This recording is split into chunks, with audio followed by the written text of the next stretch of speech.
Bismillahirrahmanirrahim. Assalamualaikum warahmatullahi wabarakatuh. Alhamdulillah, wassalatu wassalamu ala rasulillah wa ala alihi wa ashabihi wa mawalah. Wa qad qala Allah ta'ala fi kitabihil karim, a'udzu billahi minasyaitonir rajim. Syahrul Ramadan alladzi unzila fihi al-Qur'an hudan lin-nasi wa bayyinatin minal huda wal furqan. Amma ba'd. Saudaraku, bulan Ramadan adalah bulannya Al-Qur'an. Marilah kita banyak berkaca kepada para salafus soleh, orang-orang soleh terdahulu, bagaimana mereka berinteraksi dengan Al-Quran.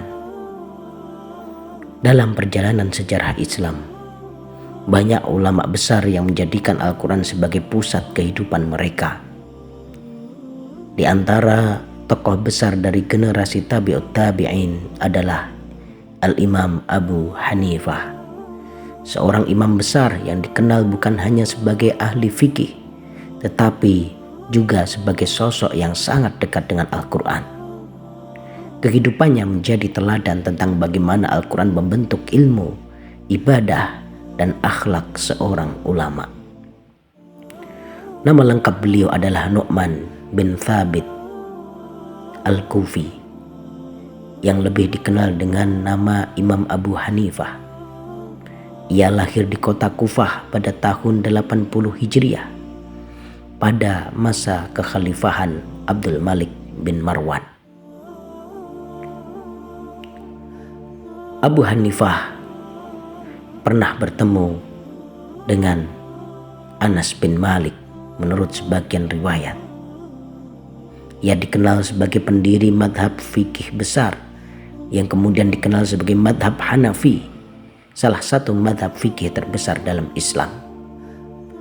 Selain keilmuan fikihnya, Abu Hanifah juga dikenal sebagai seorang pedagang yang jujur, ahli ibadah, serta sangat warok dalam kehidupan sehari-hari, sebagaimana dijelaskan oleh Al-Khatib Al-Baghdadi dalam Tarikh Baghdad.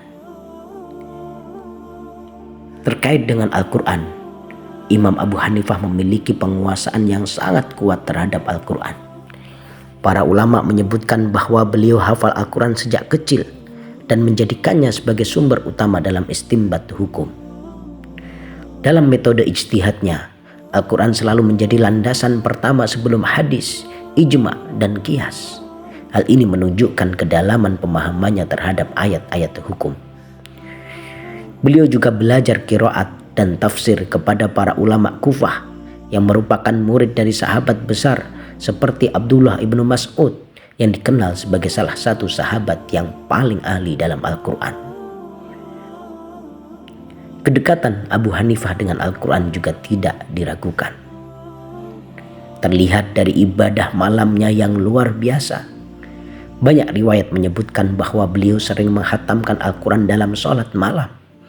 Diriwayatkan bahwa selama 40 tahun beliau melaksanakan sholat subuh dengan wudhu sholat isya, karena malamnya dihabiskan untuk qiyamul lail dan membaca Al-Quran. Bahkan disebutkan pula bahwa beliau mengulang satu ayat Al-Quran sepanjang malam, merenungi maknanya hingga menangis. Dan salah satu ayat yang pernah beliau ulangi sepanjang malam adalah firman Allah Subhanahu wa ta'ala dalam surah Al-Qamar ayat yang ke-46. Balis sa'atu mau'iduhum was-sa'atu adha wa amar. Beliau merenunginya dengan penuh rasa takut kepada Allah, membayangkan akan huru-hara hari kiamat. Imam Abu Hanifah sangat menekankan pentingnya kembali kepada Al-Quran dalam memahami agama. Di antara perkataan beliau yang terkenal adalah, tidak halal bagi seseorang mengambil perkataan kami jika ia tidak mengetahui dari mana kami mengambilnya. Perkataan ini menunjukkan bahwa semua pendapatnya bersumber dari Al-Quran dan As-Sunnah, bukan dari hawa nafsu atau logika semata, dan beliau menolak fanatisme atau asobiah buta. Bagaimana para pengikut beliau pun harus mengetahui dalil-dalil yang beliau gunakan, termasuk dalil dari Al-Quran. Beliau juga sangat berhati-hati dalam menafsirkan Al-Quran tanpa ilmu, karena menurutnya berbicara tentang Al-Quran harus disertai ilmu yang mendalam. Saudaraku, akhir kehidupan Imam Abu Hanifah juga penuh dengan keteguhan iman.